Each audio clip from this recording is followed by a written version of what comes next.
welcome to Rights of Women. I'm here this afternoon in South London. I've crossed the river, dearie me, with Olumide Popoola, and we're here to talk about When We Speak of Nothing, which is her new novel, which has been published by Casper Republic. Yeah. Afternoon, Olumide. Nice to meet you. Now, thanks for having me. I wanted to start by talking about, well, the themes of the novel and how you made it into a novel, which sounds crackers, but if you've read the book, you'll know that it covers, it's sort of the epitome of intersectional gender, race, class, it's all in there. So how did it begin, and how did you manage to get all of those themes into what is a story, an interesting story? It started out with just being about young people in the area, and I worked in the area at that time in the community centre, and I saw a lot of young people coming and going. Yeah. And the austerity measures, at that time it was a recession, and I was interested in writing about that, so how that affected their lives and how that changed, and the rest sort of followed. So I was writing, then the London riots happened, and it would have been very, very silly not to comment because it was the same time. So I guess that's how the layers added up, and that's how it sort of added up. I think it's how it started, but it started just on young people and trying to get out of the stereotypical view and what they can deal with and what they do and how they look at life and show the complexity.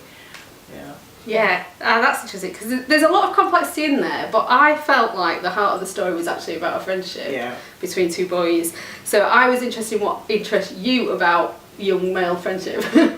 Again, I think it's watching the guys come and go and how tight they are, and this sort of idea is like, that's my man, I'm going to take care of my man, not in a sexual way, but not a romantic way, but just it's my bestie. And that it just really, I found it really endearing, and it just really, really moved me to see that. And because I've never been a young male boy, I think I wanted to imagine myself into that.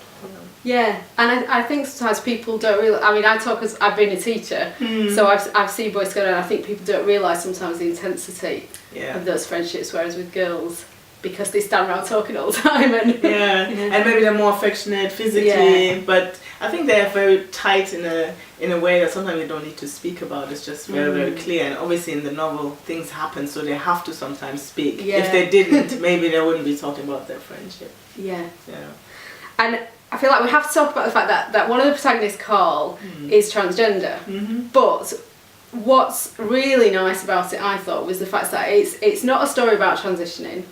It's not really about him being transgender either, although it's quite a big element of the novel in that he wants to live and be accepted for who he is.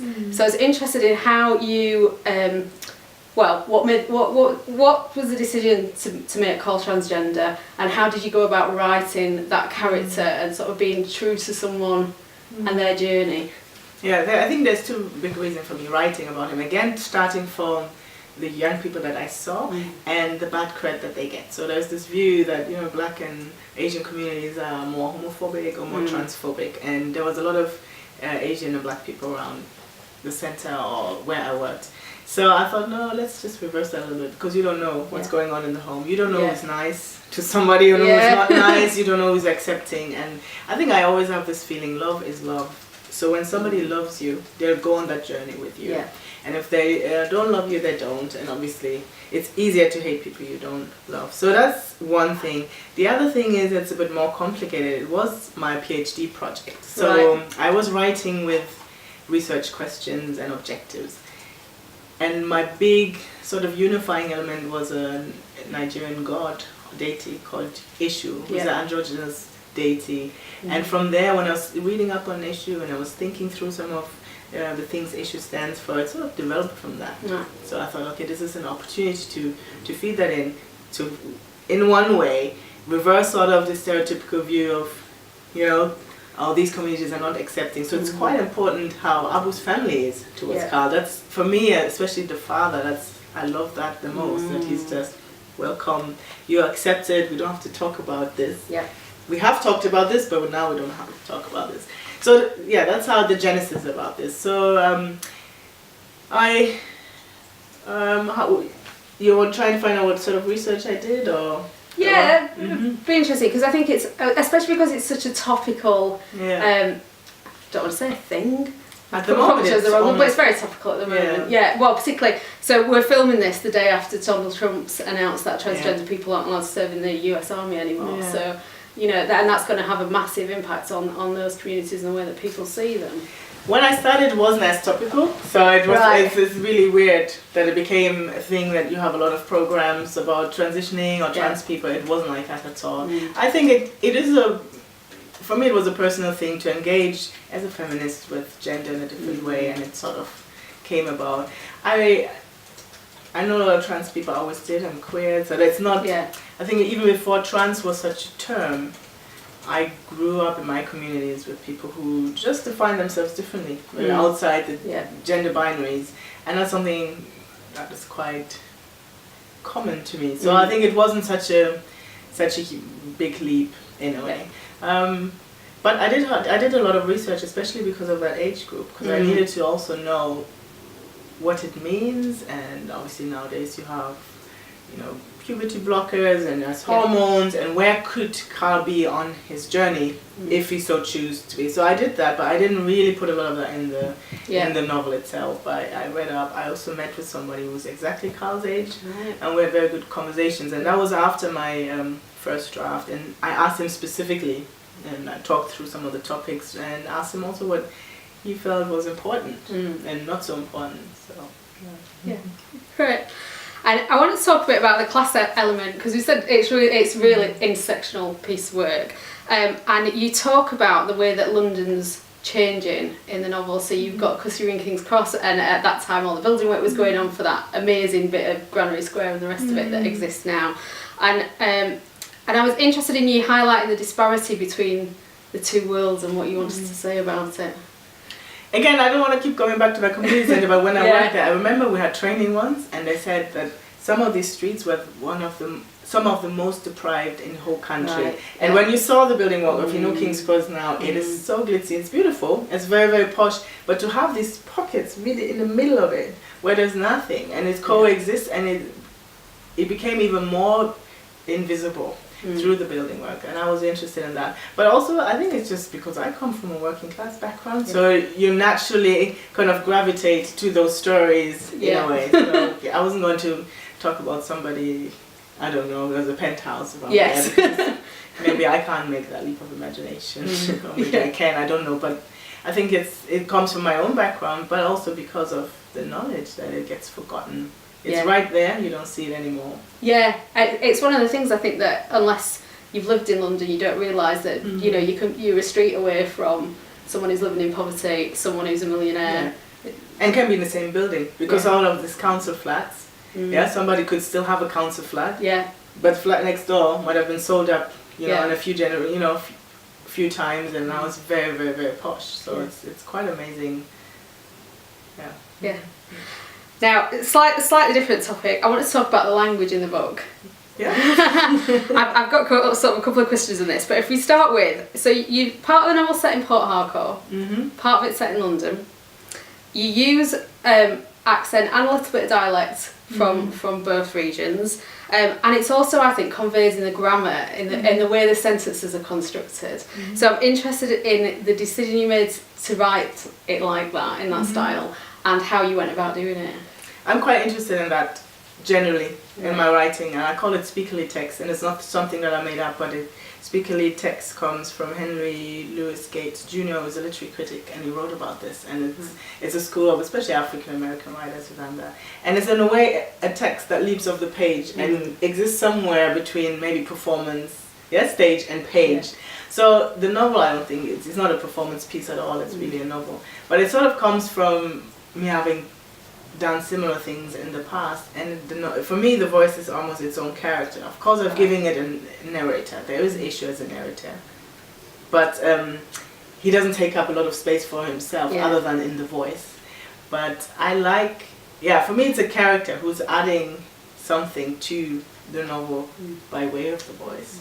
Okay. So the other thing is I come really from spoken word, and English is not my first language, and I think I'm always drawn to how it falls out of my mouth. So trying to find the rhythm and the melody, and I just tried it out. Again, listening to young people, thinking that's what they're doing and then adding my own, because obviously since I wasn't a youngster in London, I came to London in my 20s, so I'm emulating this from an older age and just trying it out. But it was quite a feat. I think the first chapter I might have really had 20 drafts. Not the whole chapter, but just to get the voice right. Yeah. But when I did, because it was a character, then it became easier. And did you read a lot of it out while you were writing it? Yeah, absolutely. Yeah. I always think that's the best tip anyone's ever given me is to read it out. Yeah. It's the best editing tool, also to go out and do readings. Because reading it out is one thing, but then when you read it in front of an audience, all of a sudden you know what doesn't work. Yeah. Scary though. Scary, yes. Especially if it's not finished. Yeah. And I also want to ask with the language about the use of dictionary definitions, because every so often there's a definition in there, and usually it fits with something that Karl's feeling at the time. So I just wondered if you talk a bit about the decisions to put those in. I'm really happy to talk about it, but I don't even know if there was a rationale or if they just sort of happened. Right. I really like them to encapsulate maybe some of the bigger ideas that I had for the novel that you can't put in. So they encapsulate certain things. So for instance, you have body there, and it's the definition of what a body is, and it's the total, I think, the totality of the structure of a human being. But also says it's versatile. And trying to say that, okay, that's our ideas about gender binary are maybe not appropriate. So I think they're a way for me to channel some of the larger ideas, but to not overload it. I have fun ones in there, I guess, like desire and hotness or something. Fab. And, well, still on the language really, on the back of the book, the last line of the blurb says, if grime music were a novel, it would be this. And I know on the blog tour, you've got a piece on Jendella's site that's got, or I don't know whether you did it or Jendella did it, but there's a grime playlist as well. Did it. Jendella did it. It's brilliant. Go and listen to it. But I'm interested in how you feel about the comparison with the grime music. That was not my line. When I saw it, I loved it because it's something. I think grime music is very UK. I'm coming to it from an outsider, but I love it actually. Yeah, I just love it, and I love Jendella's playlist. Is it appropriate? I think it's for other people to say. Yeah.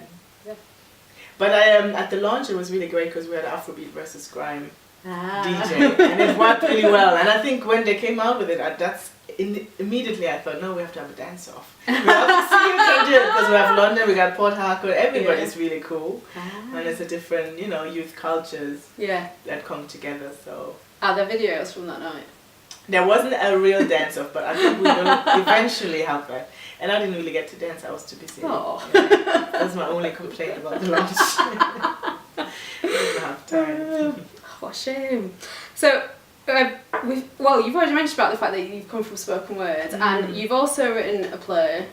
You worked with, and I've totally forgotten your co-writer now. Annie Holmes. Thank you. So you knew what I was talking about already. On a novella that was about refugees. No, short stories. And you've done musical collaborations as well. Have you got a preference as to the form that you work in? I really like novels now, the longer form, or novella. Novella's different to novel because of the way you write it, but I really enjoy the novel. Spoken word is something I did for a very, very long time, and then I felt I can't find the next level for me in that form, and that's when I started writing longer prose pieces. And are you working on anything at the minute that you can tell us about? Yeah, completely immersed. No, so it's still forming, but I have started. I have started in my head. I am working, but it's really interesting. And I was just tweeting with somebody. Emotionally, I know exactly where it's going, but it's very difficult to even tell you what my emotions are. But maybe I have colors. So it's going to be set in London again. I think it's going to be set in East London, and what I want to do is to look at how we deal with the tragic death individually and as a group, and set that sort of intention to each other. And it'll be interesting that I said this now. I'm sure in 2 years' time the novel will be about, I don't know, cows and milking or something completely different. But that's my intention. I don't think you get much of that in London, but so it might have been maybe. Come and visit me in Sheffield, and so next time when we come back to talk about the new novel, I'll remind you about this, and we'll see. You're going to write about this. Oh, really? Did I? And the last thing, my blog is about women writers and recommending women writers, so I'm interested if there's anything you've read recently by a woman writer that you think we should all rush out and read. Petina Gaffa, The Book of Memory. Yeah. I've just finished last week and I really loved it. Yeah, it's a great book. Yeah, it's a great book. Yeah. Lovely. Thank you, Olumide. It's been an absolute pleasure to talk to you. Great question. Thank you. If you're watching this on YouTube, my review of Olumide's book is on the blog. There's a link below to go to that. There are also links below to buy the book, which I highly recommend. It's a really interesting piece of work, and there's lots to talk about, as you can see. So it'd be nice to have some discussions about it with people who have read it or are going to read it. Thank you.